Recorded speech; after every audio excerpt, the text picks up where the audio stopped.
వచ్చిందనమాట. ఎక్కడ చూసి? ఆ పెద్ద బజార్లో ఉన్న బట్టల కొట్టులోనండి. విజయ, ఏనా తొందరగా రెడీ అవ్వమ్మా, బజార్కి వెళ్దాం. మంచి చీరలు కొందుకు కానీ. అదిగో చీరలు అక్కడ బాగున్నట్టున్నాయే.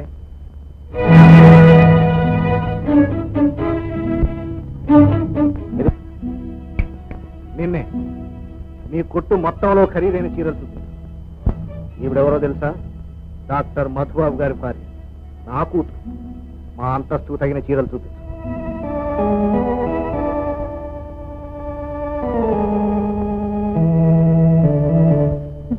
ఇవి మా ఇంట్లో పని మనిషి కూడా కట్టదు. ఇంకా ఖరీదైనవి చూపించు.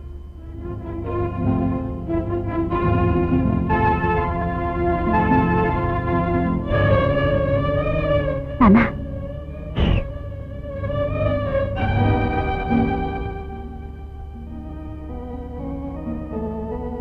ఇవి బాగలేవు నాన్న. చూడబోతే ఈ షాపులో నీలాంటి వాళ్ళు కట్టుకునే గుడ్డలే గాని మాలాంటి వాళ్ళు కొనే చీరలే లేనట్టున్నాయే. అక్కడేవో బాగున్నట్లున్నాయి. పదమ్మా. వెరైటీ ఏం లేదు నాన్న. పర్వాలేదులే అమ్మా, పని మనిషి పనికి వస్తుంది. ప్యాక్ చేయండి. పర్సు. ఓహో,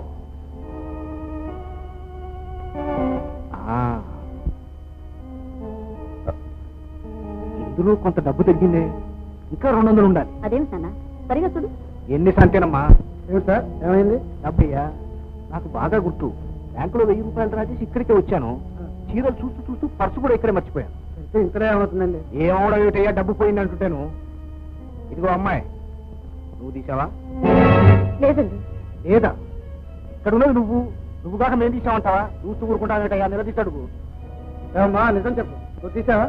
బాబు గారు, నా బిడ్డల మీద ఒట్టేసి చెప్తున్నాను, నేను ఆ పర్సే చూడలేదండి. తీసిన వాళ్ళు తీసినట్టు ఒప్పుకుంటారా? జాకెట్లోనో చీరకొచ్చులో దాచి ఉంటుంది, వెతికించు. ఏమండి, పాపకు మాట్లాడకండి. నేను మీ డబ్బు తీయలేదు. బాబు గారు, నాకేం తెలియదు. నేను మీ డబ్బు తీయలేదండి. కుమారి, ఈ అమ్మాయి లోపల గదిలో తీసుకెళ్ళేదండి. బాబు గారు, ఆ దేవుడి మీద ఒట్టేసి చెప్తున్నాను, నిజంగా నేను వారి డబ్బు తీయలేదండి. ఆయన నా మీద కావాలని నింద మోపుతున్నారు. చూసావటయ్యా, ఊళ్ళో వాళ్ళ మీద అపనిందలు వేయడం నాకేమైనా సరదా?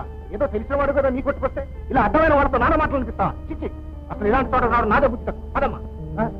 మీరుండండి సార్, అలా చూస్తూ ఉంటున్నారే, తీసుకెళ్ళండి. బాబు గారు, బాబు గారు, అమ్మా విజయ, నువ్వైనా చెప్పమ్మా. విజయ, విజయ, అమ్మా విజయ, నువ్వైనా చెప్పమ్మా. బాబు గారు, నేనే డబ్బు తీయలేదు. బాబు గారు, అమ్మా విజయ, అమ్మా వదిలేండి అమ్మా. నాకేం తెలియదమ్మా. అమ్మా, నాకేం తెలియదమ్మా. నన్ను వదిలేండమ్మా. అయ్యో,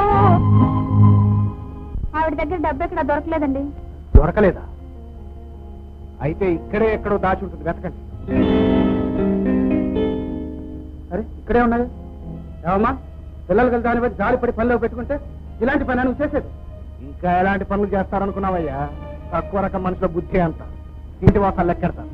ఇలాంటి మనుషుల్ని ఈ నిమిషమే తన్ని బయటికి పదమ్మా. ఆడదాని పని జాలిపడి వదిలేస్తున్నా. ఇదే మొగాడైతే జైలుకు పంపేవాడు. బయటికి పో.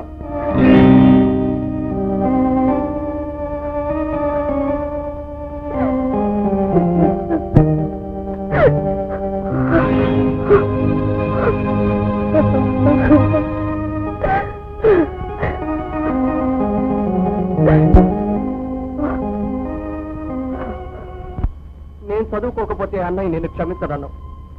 కానీ నువ్వు వీధిలోకి వెళ్ళి 10 మంది చేత అవమానించబడుతుంటే అన్నయ్య నన్ను మాత్రం క్షమిస్తాడా? చెప్పొదినా, చెప్పు. ఏది ఏమైనా నీ చదువు పూర్తి కావాలి. నీ అన్నయ్య కోరిక నెరవేరాలి.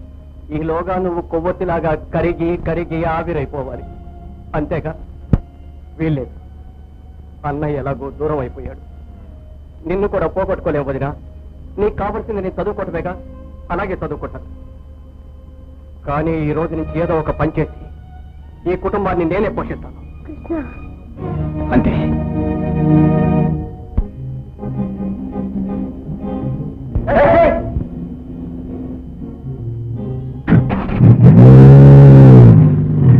ఎక్కడ బాగుంది సార్?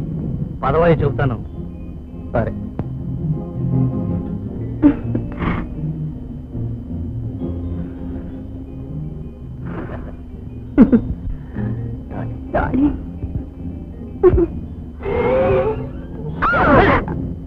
మై గాడ్, ఎందుకే సడన్ రేకేశావు? స్పీడ్ ఎక్కువైందని. అల్లే పద.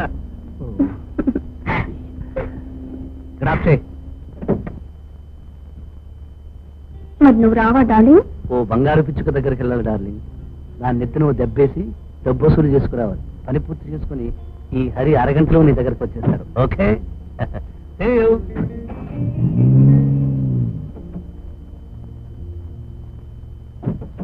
ఈ హరి 5 నిమిషాల్లో వచ్చేస్తాడు. నువ్వా? నా పేరు నువ్వు కాదు, హరి. ఎందుకు వచ్చావు? కాస్త డబ్బు అవసరం వచ్చింది. ఇది అప్పు ఇచ్చే చోటు కాదు. కానీ డబ్బిచ్చే చోటు. హరికి డబ్బు వచ్చే చోటు. నువ్వు అడిగినప్పుడల్లా బెదిరిపోయి నీ ముందు నోట్ల వర్షం కురిపించాలా? నువ్వు చేసిన ఆ చిన్న పనికి ఇచ్చిందే ఎక్కువ. ఓ, నేను చేసింది అంత చిన్న పనే? అదేమంత పెద్ద పనే? చిన్న పని, నిజమే, చాలా చిన్న పని.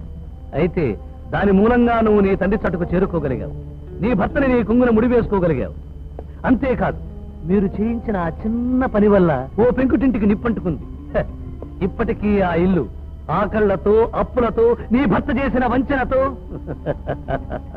మండుతూనే ఉంది. ఏమిటి నువ్వు మాట్లాడేది? నాకేం అర్థం కావట్లేదు. అర్థం కావటం లేదా? నవ్వు వస్తుంది. ఒకసారి తనివి తీరా నవ్వని. ఇదిగో ఒకసారి ఇలా చూడు. ఈ కాయిన్స్ అన్నీ ఎలా కలిసి ఉన్నాయో. ఒకానొకప్పుడు నీ భర్త ఇంటి పరిస్థితి ఇలాగే ఉండేది. ఇది నువ్వు నా చేత చేయించిన చాలా చిన్న పని. ఆ పని వల్ల ఆ ఇంటి పరిస్థితి చిన్న భిన్నం. నువ్వు చేయించింది, నేను చేసింది చాలా చిన్న పని. ఇక నువ్వు అనవనుకుంటాను? అంటాను, ముమ్మాటికి అంటాను. ఎవరేడిస్తే నాకేమిటి, ఎవరి కొంప కొడితే నాకేమిటి? ఓ, నువ్వు హాయిగా ఉన్నావని నీ ధీమా, అంతే కదా? All right. అయితే మళ్ళీ ఓ చిన్న పని చేద్దాం. అంటే? ఏమీ లేదు. నువ్వు నీ తండ్రి వాళ్ళు వదిలికి చేసిన గూడు పుఠాని మీ ఆయన చెవిని వేస్తాను.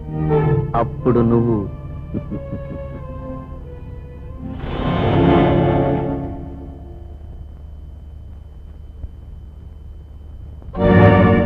నా మాట విను.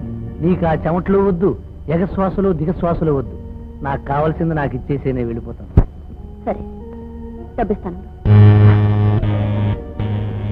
ఆయన వచ్చినట్టున్నారు. ఇప్పుడు ఎలా? ఒక నిమిషం గదిలో ఉండు. రమ్మంటుంటే.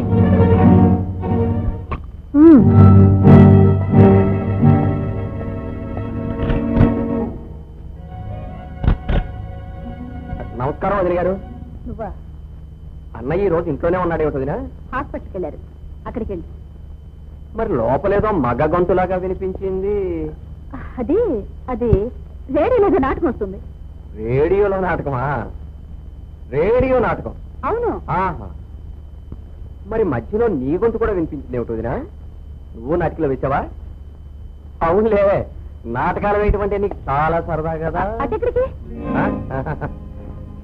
లోపల నాకు పని ఉంది.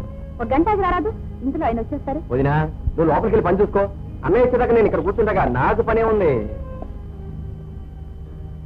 అంతగా అవసరమైతే హాస్పిటల్కి వెళ్ళి కలుసుకోవచ్చుగా. వెళ్ళి కలుసుకోవచ్చు అనుకో, కానీ ఇప్పుడు ఎండలో అంత దూరం వెళ్ళాలంటే కొంచెం కష్టం. కానీ వదినా, నీకు అభ్యంతరం అయితే వెళ్ళి గదిలో కూర్చోనా? అబ్బే వద్దు, నువ్వు ఇక్కడే కూర్చో. ఇక్కడే కూర్చోనా? సరే, నీ ఇష్టం.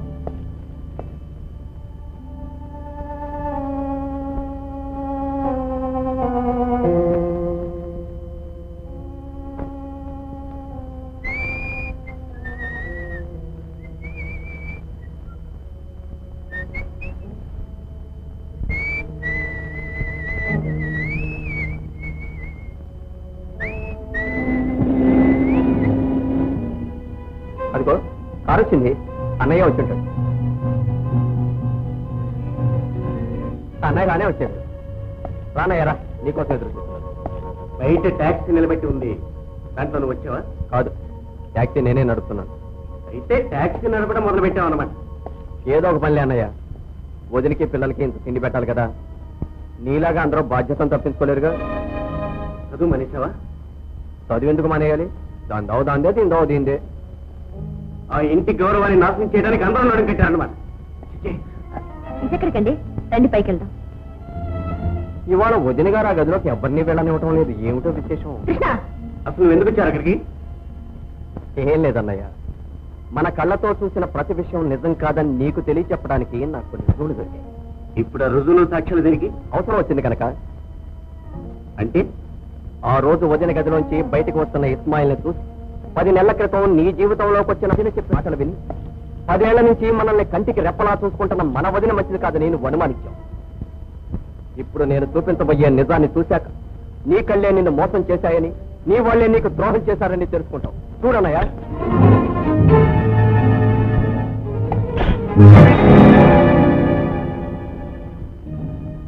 ఓ బంగారు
ఈ రాక్షసుడే మన కుటుంబాన్ని నాశనం చేసింది.